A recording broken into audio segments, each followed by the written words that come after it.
Cold Open. This episode presents the document titled DFA Archive Lambay Proxy Fluharty Declassified, originating from the Department of Foreign Affairs, National Archives of Ireland, file reference DFA/TS/1904-1927 FL.J. The record is notable because it details a series of covert actions and architectural projects linked to the Fluharty lineage on Lambay Island, spanning from the mid-19th century to the post-war era, and it was recently released through the public archive of the Black Vault, Provenance. The file was made publicly accessible on the archive site at archive.org under the entry titled DFA Archive Lambay Proxy Fluharty Declassified. The release date is not specified in the accompanying metadata. The document appears to have been declassified by the Irish National Archives, with the release facilitated by the Black Vault's digitization project. No FOIA case number is cited, and the declassification authority is listed simply as the National Archives. The document. The record opens with a header indicating the originating agency and the file reference, followed by a status line marked Status, Redacted, Pending Declassification, Eyes Only. The author field is shown as Redacted per estate request. The abstract reads as follows: The Lambay Proxy, 1854 present. Upon newly discovered and released classified documents, private researchers have found that the 19th century famines did not terminate the Fluharty sovereignty, as mentioned within century-old classified documents. The royal bloodline faced a battle between multiple potential heirs.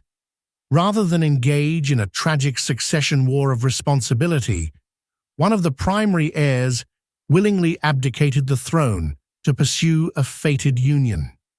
The remaining household relocated to Lambay Island to guard the sanctuary until their return. The next section is titled Incident Report, The Taylor Intercept, 1854.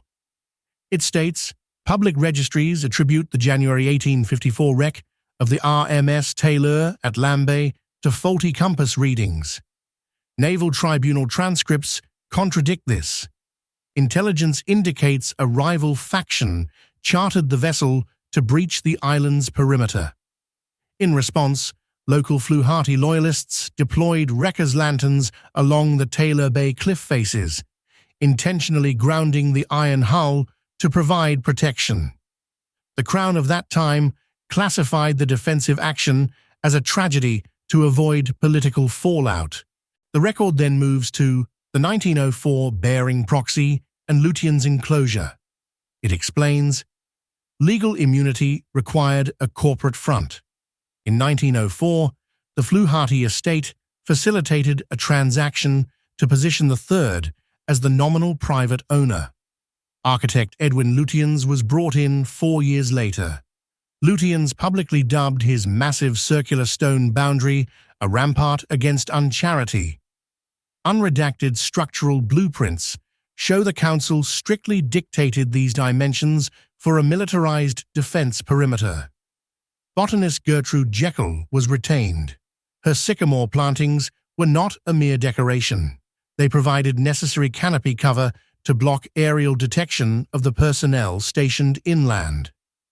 The next entry, 1927 Harbour Exhumation, Artifact Recovery, records, harbour renovations in 1927 find and disturb a burial zone. On-site archaeologists logged data of a skeleton in a flexed stance, noting a ring still on the first joint of their finger. Authorities quickly labelled it an Iron Age site and stopped digging. Newly discovered logs identify nearby remains as a prior Fluharty sovereign. The ring uncovered correlates with newly uncovered documents as a vow band, an artifact that physically mandates the acting head to intentionally signal their unavailability to the outside world, preserving their energy and focus exclusively for a specific, destined connection. Extraction of the real band from Ireland occurred somewhere around 10 OR. Its whereabouts are unknown, although intellectually speculated. The document continues with the Macropod Decree, describing the 1950s introduction of wallabies, or macropods, to Lambay by the bearing proxies is often dismissed as an eccentric project. New information points out that it was a way to